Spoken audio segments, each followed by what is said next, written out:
And yet, as easy and eloquent as that sounds, we still struggle with trying to train the next monkey. Well, because there's resistance there. We still are confronting the fact that we tend to avoid it. Yeah.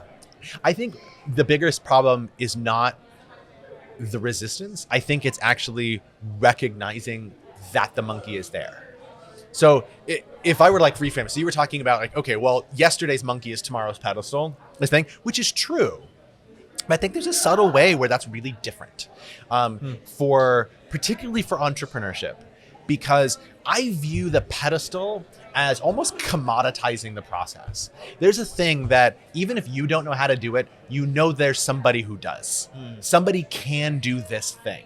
And all I have to do is throw some money at him. I may not have it now, but I know that eventually if I teach this monkey to recite Shakespeare, I can throw somebody's going to give me some money to throw at a pedestal. Right. Yeah. Right? Yeah. That's but true. the monkey teach Shakespeare, like nobody knows how to do that. Right. Like we're going to get all the expertise and advice that we want on how iambic pentameter works and how that relates to the palate of the monkey, and we can learn like but you can't just put that in a monkey's head. Right. It just doesn't. So like there's work there that we have to figure out. And that's the entrepreneurship piece of it, is that there's work that we have to really figure out. It's the work that's unknown. And in that unknown space, which is scary, it's where, there be dragons or here be dragons, whatever the map's supposed to say, right? That concept, that's where that is, because we don't want to look into the thing because it's scary. So we're going to focus on the thing that is hard and maybe worth it.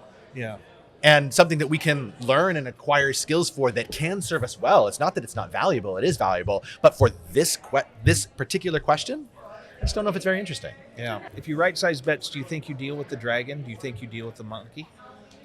Is that the hypothesis? I think there's probably two things there. I think it makes it easier because part of it feels like the size of the thing, right? Yeah, so like we don't want to make this big public mistake. Right.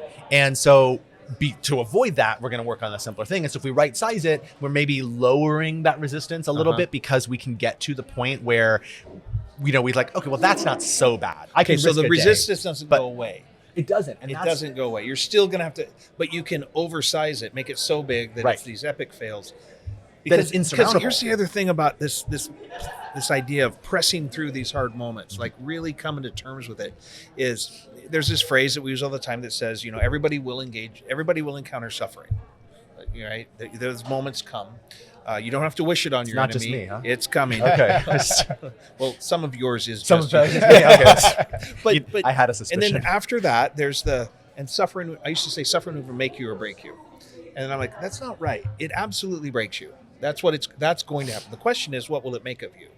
And so in this grist that we're talking about is embedded this other process of walking through that hard that might even be to the level of suffering. Suffering such a big category. I don't mean, big S, right? Suffering, but there's this death process at work. And if you don't go through that, I don't know that you can get a monkey to quote Shakespeare. True. Right. And so that resistance is still there. You're still going to have to walk through that. And it's where the pivot language in entrepreneurship it drives me nuts, because I believe the phrase is pivot or persevere. Mm-hmm. That's the question.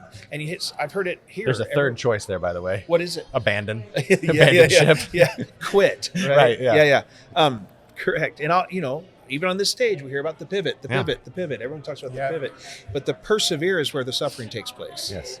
And I think there's this idea of gaining traction, right? This idea of placing small bets and figuring out some directionality is the avoidance of the epic fail.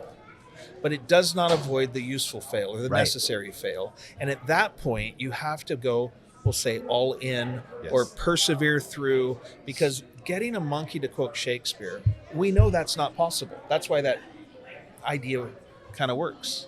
Yeah. But through the process of this perseverance, you come to the other side where a mindset opens up that you didn't previously had, and it turns out in that universe, it is possible.